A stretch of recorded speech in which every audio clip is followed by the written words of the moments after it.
the former entrance to Harvey Barracks. I'm standing here and parked here in what once was the taxi stand, and you can see that the old installation gate started here at that fence, went all the way across to that fence here.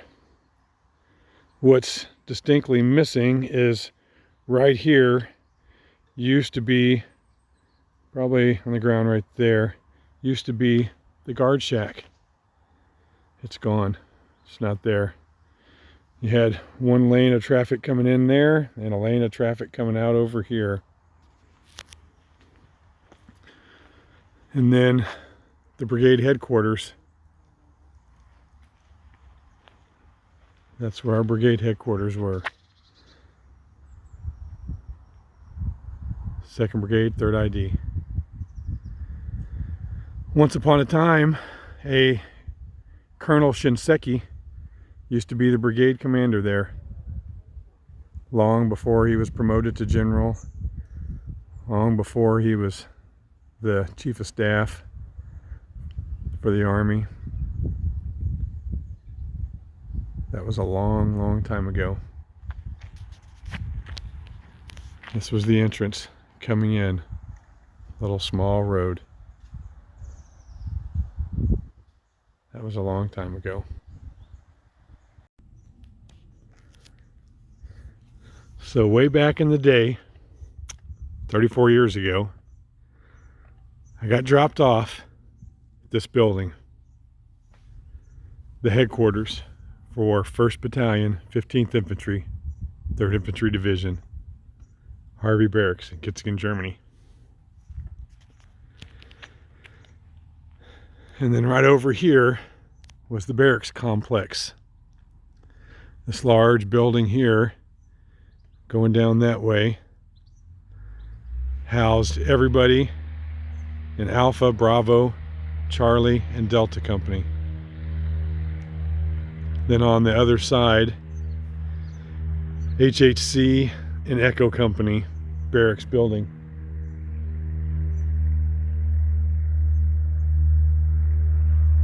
I believe it was Alpha that was down at the end down here. Seems like Charlie was right here, and Bravo, I think, was at the far end. They might have been at this door. 34 years is a long time to try and remember all this stuff.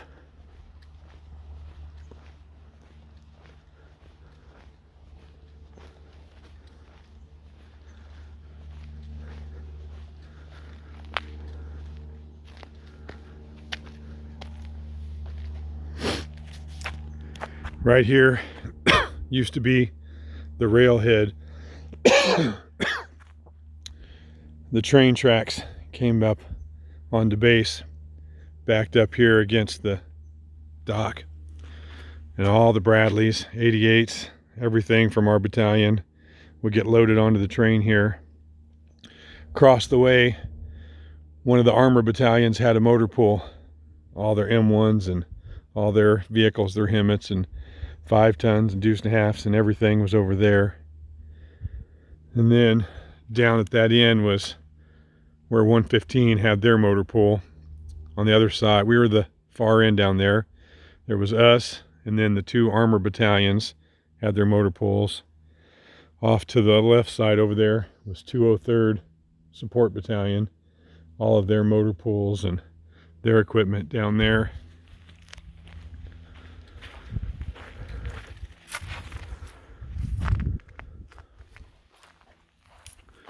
If I'm not mistaken, this building right there used to be a maintenance area for our wheeled vehicles.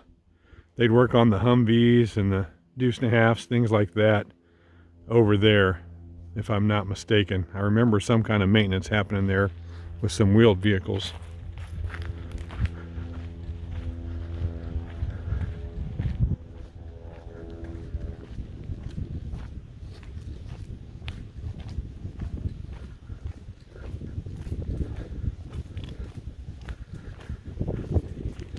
These large buildings here are all brand new facilities. They were not here 32 years ago. But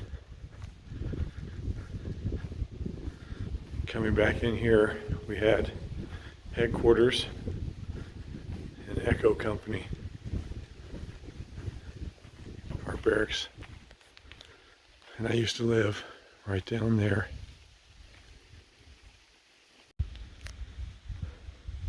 So this corner of the building here, on each floor we had our day rooms, and then I think this set of windows is where all the laundry rooms were located. That might be the stairwell though, and then the laundry rooms being the second set of windows.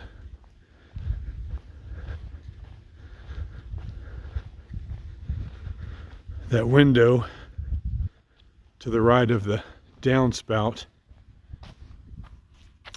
that was my second window. I mean, my second room that I lived in.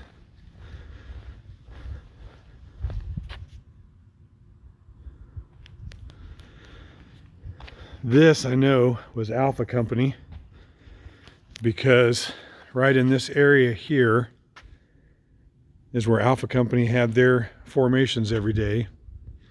And I would look out the window up there, looking down on them in formation.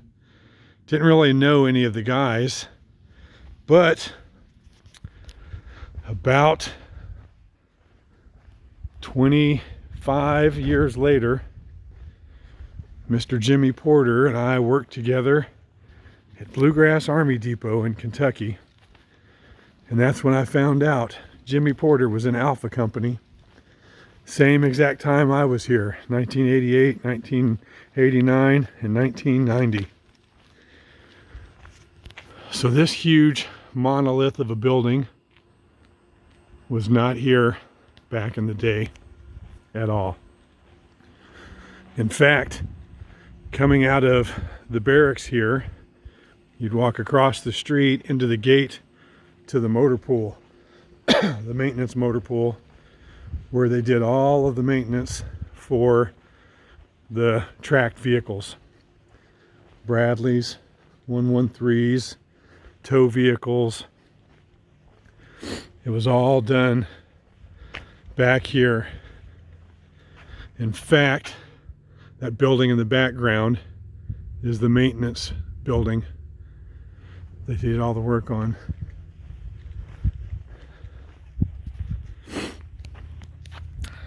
All of these dirt piles and gravel piles sitting on the parking lot of the HHC area. And when I first got here, they stuck me in that room right there. Me and Jerry Rosenquist were roommates in there. That's where I lived for quite a while. Eventually moved to the other side over there. This whole end down here is where supply was. And then where there's no windows, that's where the arms room was. Down in the very corner of the building, double doors taking you in. So everything on the first floor here was all company headquarters stuff. The far side of the building is where the commander and first sergeant's office was, things like that. Supply was over on this side. And then the first floor of this wing over here is where all of the Echo Company soldiers lived. All the 11 hotels, the infantry guys with the tows. And if I'm not mistaken, the maintenance platoon was all along the second floor. I think they took up all of the second floor on that wing. Might have been the third floor, I'm not sure. Could have been that the scouts and some other people were on, and the medics were on the second floor and maintenance was on the third. 34 years is a long time to go by. Those details kind of fade away a little bit.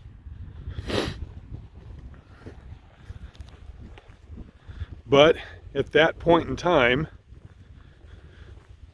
where this fenced in area is here with this temporary tent, there used to be an old building that ran across through here.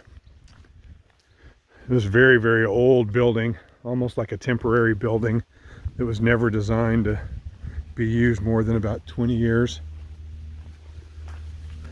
But that building used to run right through here. And then this half of the building was the aid station where we went to for sick call.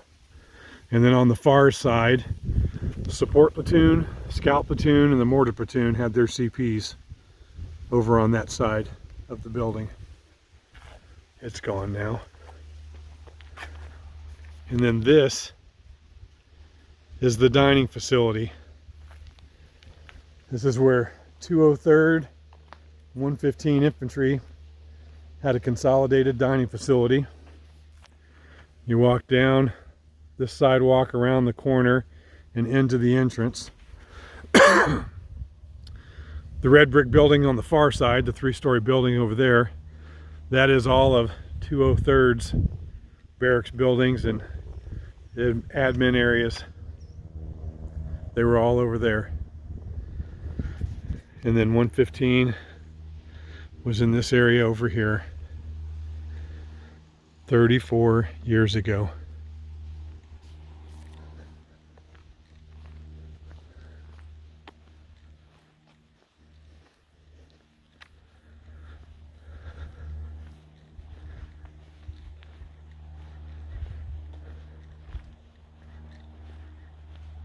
Some of those guys that I can remember their names.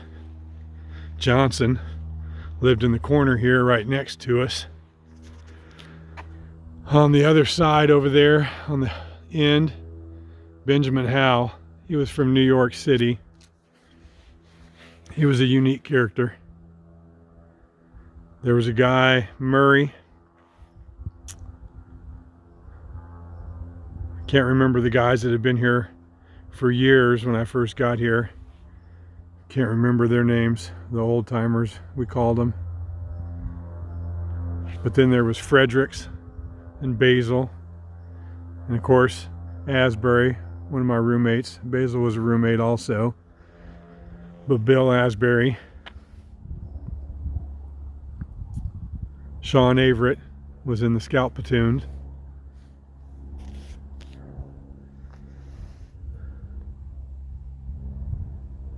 Had a lot of good times here. A lot.